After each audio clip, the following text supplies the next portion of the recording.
देश में पहली बार गंभीर विवादों में फंसा है चुनाव आयोग, लेकिन चुनाव अधिकारियों को नहीं है कोई परवाह। शीर्ष से लेकर बूथ तक एक ही हालात, भले लगे गंभीर आरोप, हर हालत में करनी है राजनीतिक आंकड़ों की जीत की गारंटी। ये समर्पण सीमित नहीं है किसी भी खास पार्टी तक। आसनसोल संसदीय क्षेत्र में है पांडेश्वर विधानसभा क्षेत्र, लगातार लग रहे हैं आरोप, लेकिन कोई फर्क नहीं पड़ रहा चुनाव अधिकारियों पर। पूर्व विधायक जितेंद्र तिवारी ने पहले लगाया आरोप 40,000 लापता वोटरों का। एक बूथ पर 191, दूसरे बूथ पर ऐसे 60 वोटरों की सूची की जारी। अब बीएलओ की नियुक्ति में बड़ी गड़बड़ी को रखा है सामने। मुख्य चुनाव आयुक्त से की है लिखित शिकायत। तो आज होगी चर्चा इसी मुद्दे पर। आप जुड़ चुके हैं आर्थिक धारा के साथ, अभिवादन स्वीकार करें श्वेता पांडे का। चैनल को सब्सक्राइब कर लीजिए, फिर बढ़ाते हैं इस मुद्दे को आगे। देश में लोकतंत्र बचाने का दायित्व है चुनाव आयोग पर, लेकिन यह दौर में सबसे बड़ा ग्रहण लगा है इसकी ही विश्वसनीयता पर। सत्तासीन भाजपा के पक्ष में सक्रिय होने के दिए जा रहे हैं साक्ष्य। पूरे देश में गूंज रहा है नारा, वोट चोर गद्दी छोड़। चुनाव आयोग सबसे बड़ा दलाल। बिहार में सड़कों पर दिख रहा है जनाक्रोश, लेकिन ऐसे ही साक्ष्य दिखने लगे हैं पश्चिम बंगाल में भी। यहाँ चल रहा है दूसरा ही खेला। चुनाव अधिकारियों पर आरोप हैं, खेला कर रहे हैं वे तृणमूल के पक्ष में। पांडवेश्वर विधानसभा क्षेत्र बना है इसकी मिसाल।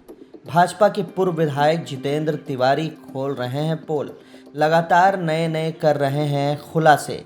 पहले किया विस्फोटक दावा, विधानसभा इलाके में है 40,000 फर्जी मतदाता। वर्ष 2021 में कुल मतदाताओं की संख्या थी 2,11,954, यानी 20% मतदाता फर्जी।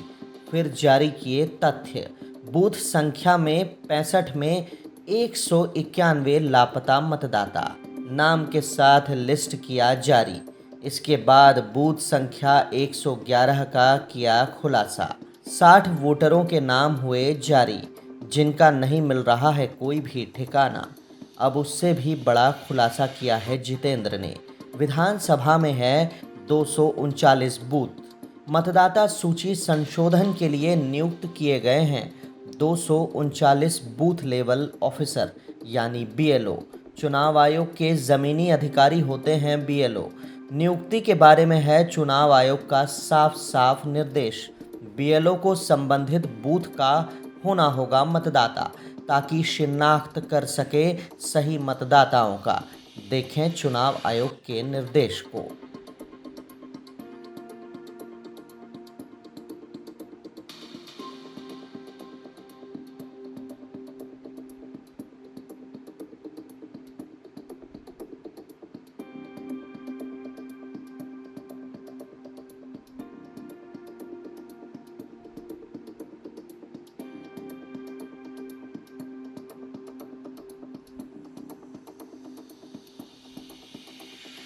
जितेंद्र तिवारी का आरोप है, राज्य के मुख्य चुनाव आयुक्त को लिखा है पत्र।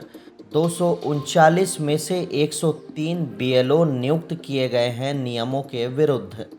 कई बीएलओ तो विधानसभा इलाके से बाहर के ही नहीं, जिले के भी बाहर के हैं मतदाता।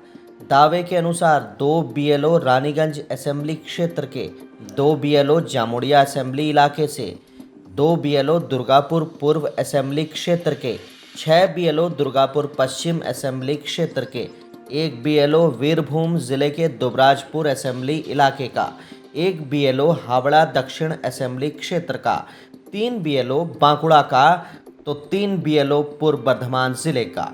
इसके साथ ही अधिकतर बीएलओ हैं टीएमसी के पंचायत सदस्य, पार्टी के सक्रिय सदस्य।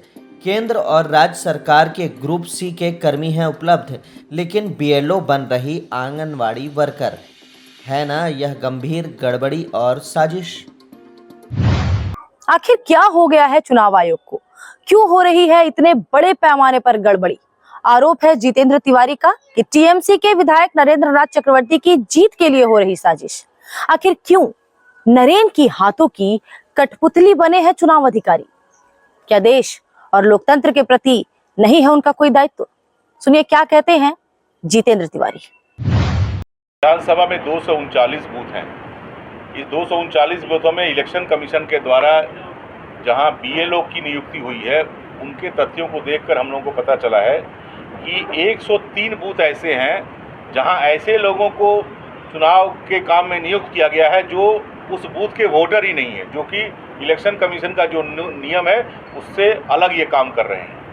कम से कम आप देखेंगे कि पांडेसर में भी बूथ का काम करने के लिए रानीगंज से 2 लोग, जामुड़िया से 2 लोग, दुर्गापुर पूर्व से 2 लोग, दुर्गापुर पश्चिम से 6 लोग, दुबराजपुर बीरभूम से 1 लोग, हावड़ा दक्षिण से 1, बांकुड़ा से 3, पूर्व बर्धमान से 3, ऐसे दूसरे जिला से भी लोगों को ले आकर यहाँ वोटर के काम में लगाया गया है। ये नहीं हो सकता है और हम लोग का ये अभियोग है कि ER जो है स्थानीय विधायक के प्रभाव में आकर वो जो लिस्ट बनाकर भेज देते हैं उसी पर अपना रबर स्टैम्प लगा देते हैं। इसके खिलाफ कल रात को ही हम लोगों ने chief electoral officer West Bengal को हम लोगों ने मेल किया है पूरा तथ्य देकर। हम लोग चाहते हैं कि इसकी गहन जांच होनी चाहिए और जो लोग इसके लिए जिम्मेदार हैं उन पर कार्रवाई होनी चाहिए।